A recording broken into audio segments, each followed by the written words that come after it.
Welcome to today's deep dive. I'm your host, and I'm really excited to get into this one with you. Our mission today is to unpack this frankly fascinating stack of sources that decode an ancient Hindu Buddhist myth. I'm the resident expert here, Mm. and yeah, we are looking at the myth known as the churning of the ocean of milk, which is just a wild story. It really is. And the goal today is to bridge this massive gap between ancient mythology and modern neurobiology. Right. Because by the end of this discussion, we're going to discover how this epic, fantastical tale about gods and demons and magical elixirs actually holds a highly accurate physiological blueprint for the human mind and, your own internal healing. Yeah, we are basically synthesizing ancient literature with the hard science of stress responses, the nervous system, and even ancient chanting practices. Which sounds crazy, but it works. It does. It reveals this profound truth about how the human body operates. We aren't just looking at literature today. Right. So before we get into the biology of it all, I want you to imagine for a second that you are an archaeologist. Okay, I like this. Right. You've spent your entire life searching for a legendary artifact. Let's say a golden goblet that grants eternal life. The classic Holy Grail trope. Exactly. You have the ancient maps, the texts, the clues.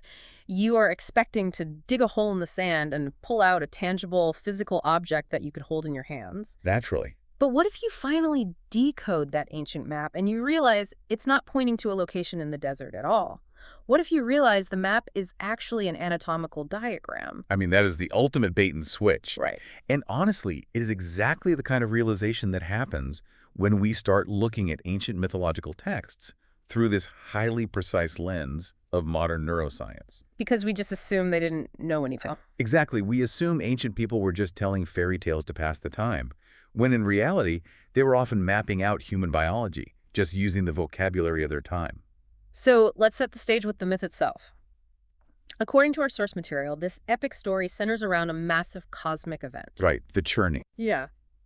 The gods and the demons, who are known in the text as the asuras, were locked in this vicious struggle. They were literally churning a cosmic ocean of milk.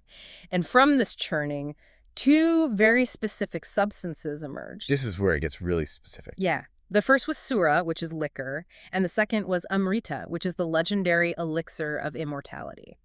And the legend tells us that the demons, the asuras, they got their hands on the sura first. Of course they did. Right, and they drank it, became entirely intoxicated, and were so completely incapacitated that they were kicked right out of heaven. Which is quite the cosmic eviction, honestly. It really is. And the texts mention they were so humiliated by this loss of control that they swore off liquor forever, which is, well, it's the literal origin of their name in the text. Oh, right, because asura translates to... those who do not drink liquor. That etymology is just brilliant. It points to a really crucial observation ancient people were making about behavior and consequence. Which brings up this incredible irony. Oh, totally. Because the literal demons of ancient mythology swore off liquor because of how destructive it was. And yet, humans eagerly consume it today.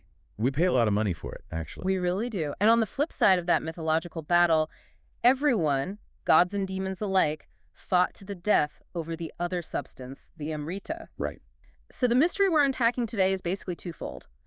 Why is sura so destructive on a biological level? And is this Amrita, this elixir of immortality, actually a real thing on Earth? Well, to understand the ultimate awakening that Amrita represents, we first have to understand what it means to be put to sleep. Makes sense. Yeah, which brings us to the physical and chemical reality of that first substance, sura. Okay, let's unpack this, because in modern terms, sura or alcohol is a depressant. Yes. We casually say it makes us sleepy or relaxed, but neurobiologically, it's doing something much more aggressive to the brain, isn't it? It is aggressively dampening your nervous system. Wow. Yeah, when you ingest alcohol, it physically crosses the blood-brain barrier and binds to GABA receptors in your brain. And GABA is... GABA is your brain's primary inhibitory neurotransmitter. So when alcohol hits those receptors, it essentially slams the brakes on neural signaling. It just shuts it down. It completely inhibits your brain's ability to communicate with itself. So it's not actually providing relaxation in the sense of finding peace. It's chemically enforcing a shutdown of communication, like your neurons are just firing slower and slower. That is the biological reality. And what is brilliant about our sources is how they map this exact biological shutdown onto Buddhist psychology. Oh, really? Yeah, in those texts, Sura is said to induce a very specific state of mind called thinamida. Phenamida. How do the texts define that? It is defined as sloth, torpor, sleepiness, and a general dimming of the mind. A dimming of the mind. Exactly. Think of it as a thick fog rolling into your brain. Your awareness, your sharpness, your vitality, it is all muffled. That perfectly describes a heavy buzz or hangover. Right. The ancient writers didn't know what a GABA receptor was, obviously. But they perfectly categorized the psychological symptom of that neural inhibition. So Sura is basically a coarse physical sleep button. We crave it and we introduce it into our bodies as a foreign substance to force that dimming effect. Yeah, we actively pay money to voluntarily induce thinamida. Which is wild. But our sources pull out a really fascinating detail about the etymology of how we even talk about this substance today. Oh, the history of the word spirits is fascinating here. Yeah, because Westerners historically refer to distilled liquor as spirits. Right, and the root of that comes from ancient Latin. When ancient people observed alcohol, they noticed this really unique physical property. If you pour it out and leave it exposed to the air, it evaporates. It just vanishes. It simply vanishes into the ether, almost like a ghost or a soul leaving a physical body. So you have this heavy liquid and then the spirit just lifts out of it and disappears. If we follow that logic to its natural conclusion, I mean, we pay money for liquor, we chase it, we ingest it, hoping to find some kind of relief or maybe to capture that spirit. Right, to feel good. But once that spirit evaporates out of our system, all it leaves behind is a biological toll. It leaves poison, physical suffering, cellular dehydration, and a severely cloudy mind. And if we connect this to the everyday listener's experience, Sura represents any external foreign substance we chase. Oh, like junk food or social media? Exactly. Yeah. We spend our hard-earned money and time acquiring these external things, hoping for stress relief. But because they are foreign and coarse, they just dim our awareness. They just numb us. Right, they bind to our receptors and push us deeper into that heavy torpor of thinamida. We are actively paying to put our own minds to sleep, which honestly makes complete sense why the demons swore it off. They learned their lesson. They really did. So if Sura is the external depressant that forces the brain to power down, the mythological opposite, Amrita, must be something that forces it to power up. Yes.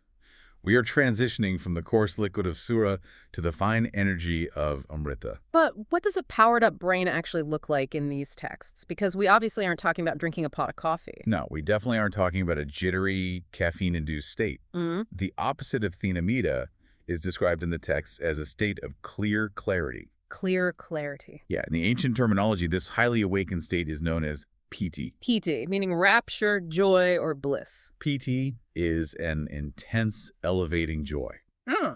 And here's where we get to the major scientific revelation within our sources. Okay, I'm ready. Amrita, this legendary elixir of immortality that the gods fought over, it is not H2O sitting in a golden goblet somewhere. Right. When the human mind reaches this specific state of Pīti, your body doesn't need to reach for an external bottle. Instead, it naturally secretes a highly powerful, perfectly calibrated internal chemical cocktail. Here's where it gets really interesting, because we're talking about the brain's internal pharmacy, right? Endorphins, dopamine, serotonin, and oxytocin. Exactly. The body begins to manufacture and release those specific neurochemicals in massive quantities. Wait, so let me make sure I have this straight. The gods and demons in the myth were fighting a cosmic war over a golden goblet. But the real treasure wasn't a liquid at all. Nope. It was fine energy. It was a neurochemical cocktail that was already inside their own brains. Yes. What's fascinating here is that this elixir is simply too fine, too delicate to ever be distilled into a physical object. You can't put a feeling in a cup. You really can't. You can't put a neurochemical cascade of joy in a golden goblet. It only appears in the form of our internal perception of energy. Which is wild, but I am struggling to reconcile one thing, though. What's that? If Amrita is just internal brain chemistry, why did the myth externalize it as a physical goblet? Doesn't creating a cosmic treasure hunt for a physical object kind of contradict the message that healing is an inside job? That is a brilliant question. And it goes to the heart of how ancient knowledge actually survived. Okay, how so? Think about it. Before the printing press, before functional MRI machines, how do you preserve a complex biological truth across thousands of years? I mean, you'd have to write it down somewhere safe. But texts burn. No, you encode it in a story. If you just tell people, hey, focus your mind and you'll feel better, that gets forgotten in a generation. Oh, I see. But if you tell a sweeping epic about gods, demons, and a magical golden goblet that grants immortality, People repeat that story around the fire for millennia. exactly. The myth was the vehicle used to transport the biological blueprint through time. That clarifies so much. The story was basically a Trojan horse for neuroscience. Precisely. And this inner joy, this piti, it physically nourishes our nervous system and our cellular structure from the inside out. Let's actually break down that chemical cocktail. Because calling it an elixir of immortality sounds like hyperbole until you look at what those chemicals actually do. Oh, the chemistry is very real. Right. When you induce Pīti, your brain releases endorphins, which are literal painkillers. They block pain signals, yes. You get dopamine, which drives motivation and reward. Serotonin stabilizes your mood and regulates your sleep cycle. And oxytocin is heavily involved in cellular repair and reducing inflammation. So when those four chemicals flood your system simultaneously, you aren't just feeling a fleeting moment of happiness. You're changing your biology. You are fundamentally altering your biological state. You are creating an environment where the body is optimized for healing and longevity, hence the elixir of immortality. Wow. Okay, so if you're listening to this right now, you might be wondering how you actually use this in real life. Right, the practical application. Yeah, because you and I don't have an MRI machine in our living rooms to check if we're successfully synthesizing dopamine and oxytocin today. Sadly, no. So how did ancient people actually trigger this internal pharmacy without modern technology?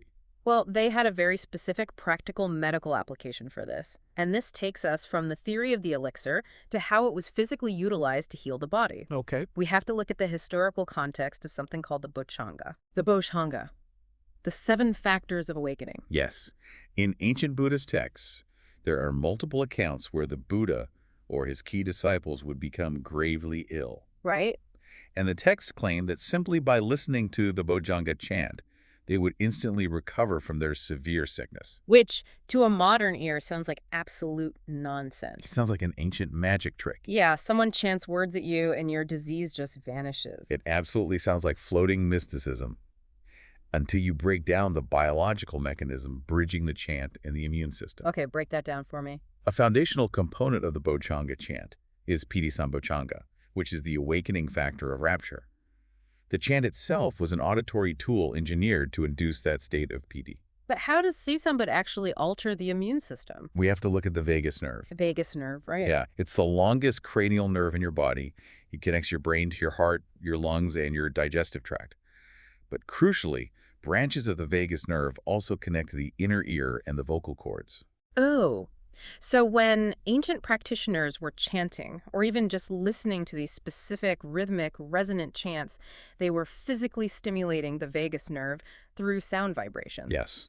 And rhythmic chanting also forces you to slow down and regulate your breathing. Which is key. Very. When you slow your breath and stimulate the vagus nerve, it sends a massive signal of safety to your brain. This triggers an immediate shift in your autonomic nervous system. Okay, let's look at the modern science of sickness to understand why that shift is so critical. Let's do it. When you are ill, your body is under massive physiological stress. That stress spikes your cortisol levels, which is your primary stress hormone, and throws you into the sympathetic nervous system. Right, which is your fight or flight mode. Exactly. And fight or flight is designed to help you run away from a tiger. It diverts all your energy to your muscles and spikes your heart rate. But it shuts down everything else. It shuts down your immune system and your cellular repair processes completely. Because the body thinks, why bother repairing cells if we were about to be eaten? That makes total sense. And high cortisol literally degrades your tissues over time. Here's where I want to introduce an analogy for you. Think of your body's nervous system like a massive corporate office building. Okay. When you are sick and stressed, your sympathetic nervous system is like a panicked CEO running through the halls, yelling at everyone to drop what they are doing and deal with an emergency. I can picture that. Right. Production stops, routine maintenance stops, trash just piles up in the hallways. And biologically, that trash is cellular inflammation. That is a brilliant way to visualize it. So how do you clean up the building? You have to get the CEO to calm down and go back into their office. Exactly. When a person listens to the Bojjhanga chant, the vagus nerve stimulation forces the brain to switch over to the parasympathetic nervous system. So what does this all mean? Are we saying ancient practitioners essentially hacked the parasympathetic nervous system thousands of years before modern medicine gave it a name? That is exactly what we're saying. That is incredible. The parasympathetic system is our rest and digest or rest and repair mode. It's like the internal IT and janitorial departments finally being allowed to work in the building. Right, they can only run their background system updates and repair the code when the user stops frantically mashing the keyboard in fight or flight mode. Right. When that switch flips to the parasympathetic nervous system, the inner Amrita, those blissful chemicals of endorphins, serotonin, dopamine, and especially oxytocin, they physically flood the body. Oxytocin is so interesting here because we usually just think of it as the love hormone or the cuddle chemical, but it plays a massive role in actual physical healing, doesn't it? If we connect this to the bigger picture, it acts as a powerful antioxidant and an anti-inflammatory. Wow. Yeah, when you're in that parasympathetic state of Pīti, this chemical bath actively bathes those inflamed, stressed cells. It's literally washing the inflammation away. It lowers the cortisol, which stops the tissue degradation, it boosts the body's immune response, and it allows the physical form to rapidly recover. That fundamentally changes how we view these ancient practices. Because they weren't curing illness with magic words. They were using highly specific auditory tools to deliberately trigger a neurochemical cascade. They were giving the immune system the exact biological environment it needed to win the fight. They were turning on the inner Amrita. It is a completely natural, built-in mechanism where the state of the mind directly alters human physiology. It is the ultimate internal medicine. And they mapped it out thousands of years before we had the vocabulary for neurotransmitters or the vagus nerve. So if we bring this all together for you, based on everything these sources have outlined today, there is a very clear choice presented when it comes to dealing with the immense stress of simply being alive in the modern world. We are constantly oscillating between the two paths, the path of Sura and the path of Amrita. Right. Path 1 is Sura. This represents all the external foreign substances we use to cope. The quick fixes. Yeah. It might be literal alcohol binding to our GABA receptors, or it might be the things we constantly spend our money and energy chasing to numb out our modern anxiety. We take these things in to force the brain to power down. But as the ancient texts point out, the spirit always evaporates. The relief is always temporary. And the biological cost is high. It only leads to thena mitta, that heavy darkness, torpor, and sloth. It puts your mind to sleep while your physical body continues to suffer under the weight of inflammation and stress. But then there's path 2, Amrita, the inner elixir. The inner elixir. What the ancient mythological texts and modern neurobiology completely agree on is that this elixir is already installed in your DNA. It's native to your true mind. Exactly. You don't need to physically churn a cosmic ocean, and you definitely don't need a map to a hidden golden goblet. Which is such a relief, honestly. It is. The practical application here is incredibly empowering because it means the mechanism of healing is always accessible to you. You just have to know how to turn it on. You simply need to practice being in the present moment. Breathe deeply to signal safety to your vagus nerve. Practice mindfulness and consciously let go of the desire for external intoxication and numbing. When you stop mashing the keyboard and remove the heavy fog of thena mitta, the IT department can finally go to work. The natural mechanism opens up. The Amrita of Piti naturally flows out in the form of dopamine, serotonin, and oxytocin to heal your body, reduce your cellular inflammation, and bring clear clarity to your mind. It's all about shifting where you are looking for the cure. The ancient texts aren't just telling a fun story about gods and demons. They're giving you the operating manual for your own nervous system. You've basically been given a map to a legendary treasure, but the map doesn't point outward, it points inward. Exactly. Which leaves us with a final lingering question for you to ponder long after we wrap up today's deep dive. I love this one. If human biology is already perfectly equipped with the ultimate internal healing elixir, and we live in a society built around selling us coarse external substitutes to cope with modern stress, what would happen to your life if you stopped looking outward for relief and spent just 5 minutes a day exclusively mining your own internal neurochemistry?